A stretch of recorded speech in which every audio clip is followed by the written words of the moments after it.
भारतानं श्रीलंकेविरुद्धच्या पहिल्या कसोटी सामन्यावर पकड घेतली आहे. भारतानं पहिल्या कसोटीमध्ये 178 धावांची भक्कम आघाडी घेतली.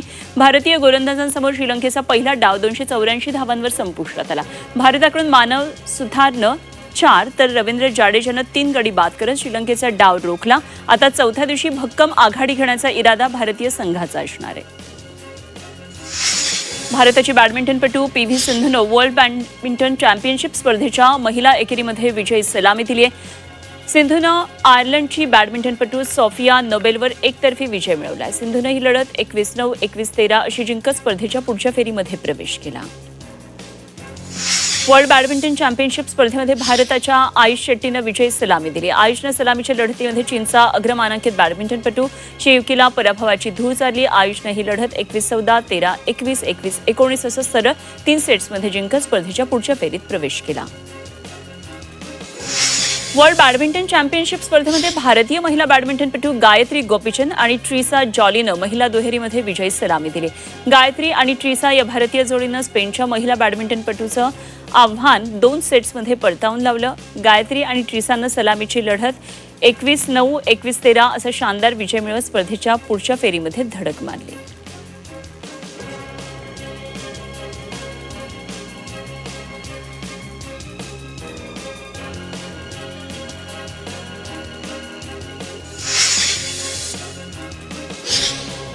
कुलाबा ते सिप्स मेट्रो रेल्वे मार्गावरच्या 27 स्थानकांच्या सभोवताली 500 मीटर परिसरामध्ये विविध सुधारणा करण्याचे काम राज्य सरकारनं मुंबई महापालिकेवर सोपवले आणि या कामाची अंमलबजावणी MMRCL करणार आहे. 702 कोटींचा निधी मुंबई महापालिका देणार आहे.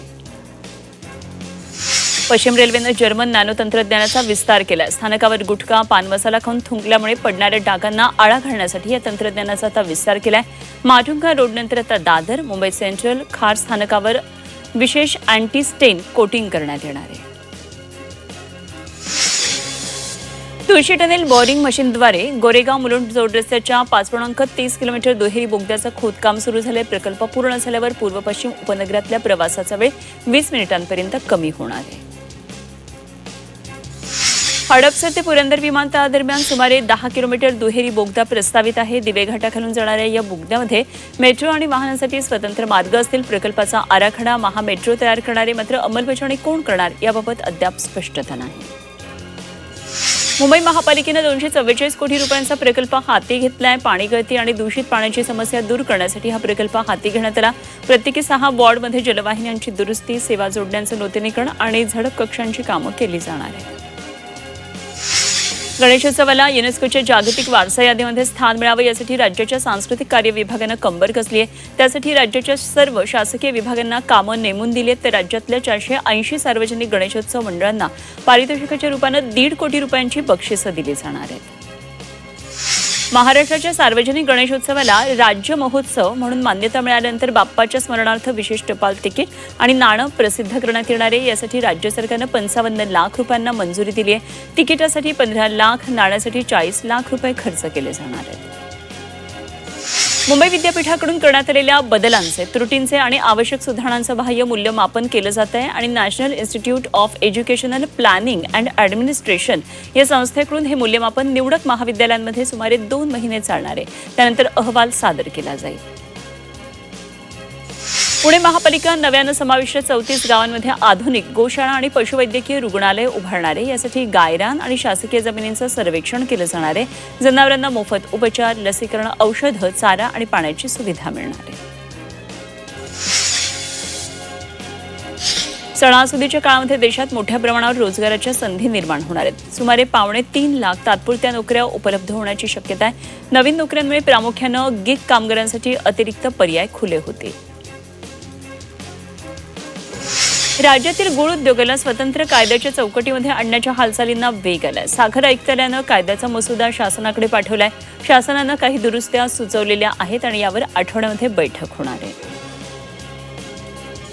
मोनोरेल पुन्हा सुरू करण्यापूर्वी मार्गिकेवरून वस्तू रस्त्यावर पडू नये यासाठी MMRDAकडून सुरक्षा जाळी किंवा पर्यायी यंत्रणेची चाचपणी सुरू आहे. अंतिम सुरक्षा तपासणीनंतर मोनोरेल प्रवासी सेवेत दाखल होणार आहे. त्यामुळे सेवा सुरू होण्यासाठी आणखी विलंब होण्याची शक्यता आहे.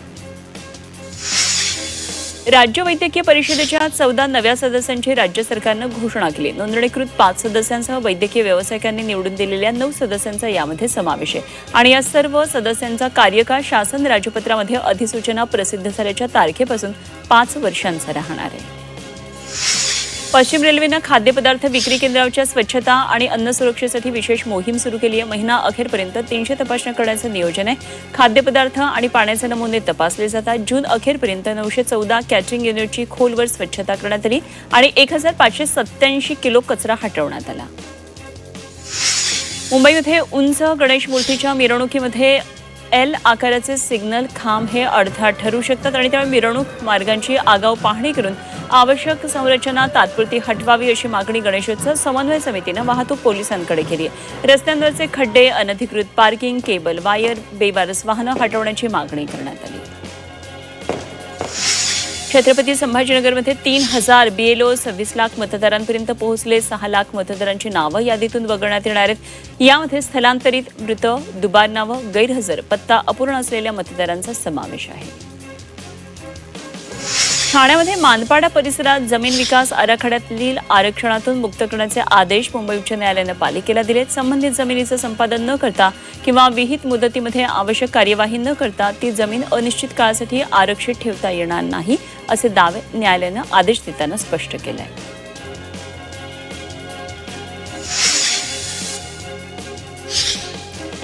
छत्रपती संभाजीनगर जिल्हा परिषदेला जिल्हा नियोजन समितीकडून मिळणाऱ्या 214 कोटींच्या नियोजनासाठी विशेष सर्वसाधारण सभेचं आयोजन करण्यात येणार आहे. राज्याच्या नियोजन विभागाच्या निर्देशाप्रमाणे जिल्हाधिकाऱ्यांनी जिल्हा परिषद आणि DPCला नियोजन सादर करण्याच्या सूचना दिल्या.